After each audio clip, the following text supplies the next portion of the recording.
नाज़रीन, हैदराबाद रेंज जे 127 फीडर्स मां 116 ते बिजली बहाल कई वई आहे। हेस्को तर्जुमान जो चवणु हो त 11 फीडर्स जी अञा बिजली बहाल नाहे थी, जिन ते कम जारी आहे। गाढ़ो फीडर खे बि बिजली फराहमी शुरू करे छॾी आहे।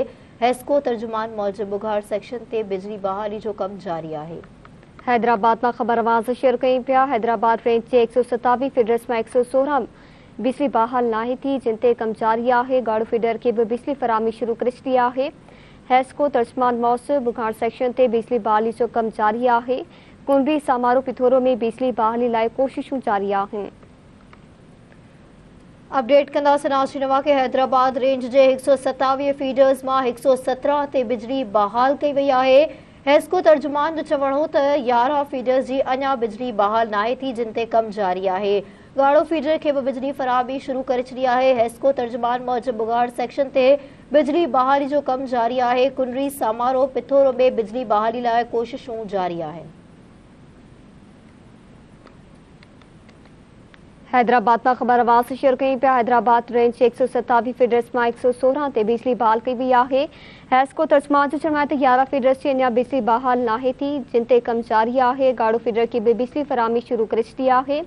हेस्को तर्जुमान मौसम बुघाड़ सेक्शन ते बिजली बहाली जो कम जारी आहे। कुंडरी समारो पिथोरो में बिजली बहाली लाइ कोशिशूं जारी आहिनि।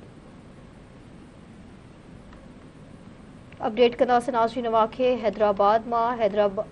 हैदराबाद रेंज जे 127 फीडर्स मां 117 ते बिजली बहाल कई वई आहे। हेस्को तर्जुमान जो चवणु आहे त 11 फीडर्स जी अञा बिजली बहाल नाहे थी, जिन ते कम जारी आहे। तफ़सील मालूम कंदासीं। टेलीफोन लाइन ते मौजूद आहे धरती TV news reporter Shabir Abro. जी शबीर, छा अपडेट्स आहिनि?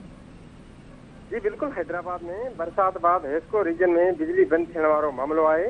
हेस्को तर्जुमान मूजिब हैदराबाद रेंज जे 127 फीडर्स मां 116 फीडर्स ते बिजली बहाल कई वई आहे। उन जो चवणु आहे त 11 फीडरनि जी अञा बिजली बहाल नाहे थी सघी, जिन ते कम जारी आहे। हेस्को तर्जुमान मूजिब गाढ़ो फीडर खे भी बिजली फराहमी शुरू करे छॾी आहे। बघाड़ सेक्शन ते भी बिजली बहाली जो कम जारी आहे। उन जो चवणु आहे त कुंडरी समारो पथोरो में भी बिजली जे बहाली लाइ कोशिशूं जारी आहिनि। तर्जुमान जो चवणु आहे त कुझु हदनि ते तेज़ बरसात सबबि अमले खे बिजली जी मरम्मती कम दौरान ॾुखियाऊं पेश अची रहियूं आहिनि। उन करे बरसात बंदि थींदे ई बिजली जी बहाली जो कमु शुरू कयो वेंदो। खे ॿुधायां त गुज़िरियल 24 कलाकनि खां हैदराबाद जे मुख़्तलिफ़ इलाइक़नि में किथे तेज़ त किथे हल्की बरसात जो सिलसिलो हिन वक़्तु बि जारी आहे। जी शबीर, मां जी वॾी महिरबानी अपडेट करण लाइ।